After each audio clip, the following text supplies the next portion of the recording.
그리워하면 언젠가 만나게 되는 어느 영화와 같으니 이제 너에게 이란 걸 너를 우선 김태원과 이승철이 서로 갈라졌던 1987년부터 이야기를 시작하겠습니다.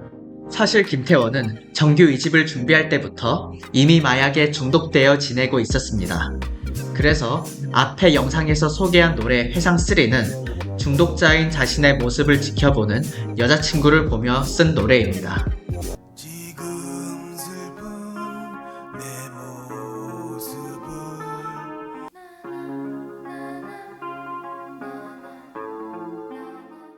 이 때문에 아내분은 이 노래가 너무나 슬퍼 듣지를 않는다고 하네요. 그리고 첫 번째 구속 이후 김태원은 중간에 게임이라는 밴드를 만들어 잠시 활동을 하기도 하였으나 밴드도 음반도 그렇게 큰 주목을 받지 못하고 그냥 어영부영 해체하기도 했습니다. 와서 이제 고백을 하면 많이 세월이 흘렀으니까 그 게임은 이승철 씨와의 게임을 얘기합니다. 그런 뜻이 내포돼 있을 때 그 음반이 될 리가 없다. 그래서 게임은 사라졌습니다. 더욱이 1991년 대마초 흡연여비로 두 번째 입건이 된 김태원. 인생 최악의 시기를 겪고 있는 그는 결국 정신병원에까지 들어가게 됩니다. 그리고 이 모습을 본 김태원의 아버지. 그를 정신병원에서 꺼내어 집안 서재에 자신의 아들을 가둡니다. 그곳에서 할 일이 없었던 김태원. 하루는 무료한 나머지 책장의 책들을 자세히 살펴보았는데 거기서 우연히 아버지의 일기장을 발견합니다.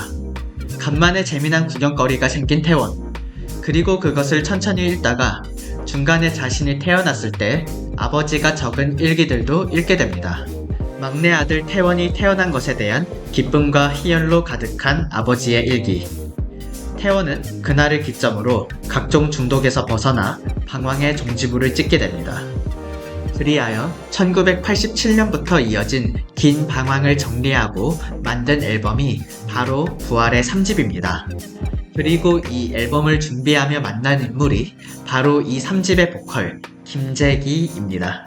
참고로 김재기는 김태원이 감옥에 있을 때 꾸준히 찾아온 몇 안 되는 사람 중 한 명이었다고 합니다.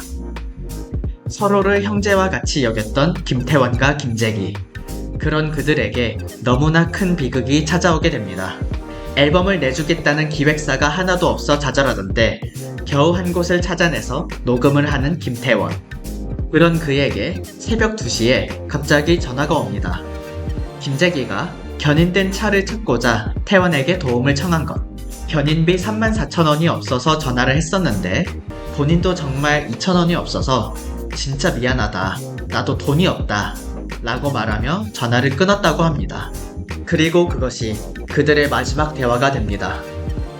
김재기는 다른 이에게 견인비를 구하는 도중에 사고가 났고 그날의 교통사고로 세상을 떠나게 된 것입니다. 그것도 그 전날 나한테 많이 혼나고 야 노래 이렇게 해서 되겠니? 다시 하자. 내일 다시 하자. 뭐 이런 얘기 하는 도중에 그 녹음을 끝마치지 못하고 돌아가신 거니까. 너무나 갑작스럽고 비극적인 상황. 애초에 앨범 녹음도 막 시작했던 순간이라 그는 다 포기하려 했습니다. 그때 장례식장에서 마주친 김재기의 아버지. 그는 김태원에게 아들의 앨범을 이대로 묻히게 둘 거냐고 물으며 재기의 친동생인 김재기가 비슷한 목소리를 가졌다고 힌트를 줍니다. 고인이 된 김재기를 위해서라도 이 앨범을 꼭 내고 싶었던 태원은 김재희의 노래를 눈물을 머금은 채로 장례식장에서 듣고는 그를 새로운 부활 보컬로 정하게 됩니다. 그리하여 1993년 11월 우여곡절 끝에 그들은 3집 앨범을 내게 됩니다.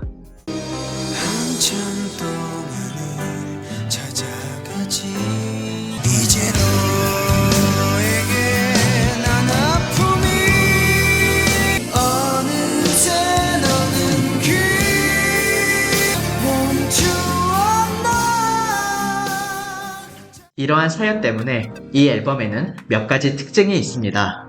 먼저 해당 앨범의 수록곡은 총 8곡인데 이 가운데 5곡은 미처 녹음도 못한 상태였어서 결국 가사가 없는 연주곡으로 발매돼 김재기를 향한 추모곡 성격이 되었습니다. 그리고 녹음한 나머지 3곡 중에 사랑할수록과 소나기는 김재기가 몇 번 불러보지도 못하고 녹음한 데모 테이프를 그대로 수록했다고 합니다. 나머지 한 노래는 그가 생전 하이라이트 부분의 녹음밖에 남기지 않았기에 김태원이 벌스 부분을 불러 완성을 시켰습니다. 그때는 기계가 없었기 때문에, 근데 그때는 녹음 테이프에 그냥 녹음할 때 녹음이 그냥 그대로 갈 수밖에 없는. 그 와중에 그 고 김재기는 3번 안짝으로 부른 것 같아요. 그러니까 그냥 불렀다고 봐야 되는 거예요. 그러나 이 노래들이 데모 테이프라고는 믿기 어려울 정도의 퀄리티가 있어 사연을 처음 듣는 많은 사람들을 놀래키고 있습니다. 또한 이 때문에 이후 제작된 뮤직비디오에서도 노래의 목소리는 형인 김재기의 목소리가 나오지만 영상에서는 동생 김재희가 출연하게 됩니다. 마지막으로 이 노래는 요즘 생겨난 역주행송이라는 개념의 원조라고 할 수 있겠습니다. 이 앨범은 1993년 11월에 발매가 되었습니다. 그러나 6개월이 지나서도 큰 반응이 없어 아, 이제 다 끝났구나 라고 생각하던 찰나 1994년 여름 길거리에서 5분 간격으로 사랑할수록이 들려서 그제서야 반응이 온다는 것을 알게 되었다고 합니다. 그래서 TV 가요 프로그램에서도 1994년 7월에 비로소 1위를 하게 되고 이후 앨범이 137만 장이 팔려 지금도 부활 역대 최다 판매량을 가진 음반이 되게 됩니다. 여기까지 있기까지는 하늘에 있는 재기 형의 몫인 것 같습니다. 그리고 영광을 전부 돌리겠습니다. 요샌 또 부활이냐? 부활은 원래 좋아했는데. 야, 근데 이거 텔레비에 나오는 목소리랑 좀 다른 것 같다. 이거는 김재기 씨가 부른 사랑할수록이에요. 원래 이 노래 부른 보컬인데 앨범 내기 전에 교통사고로 돌아가셨어요.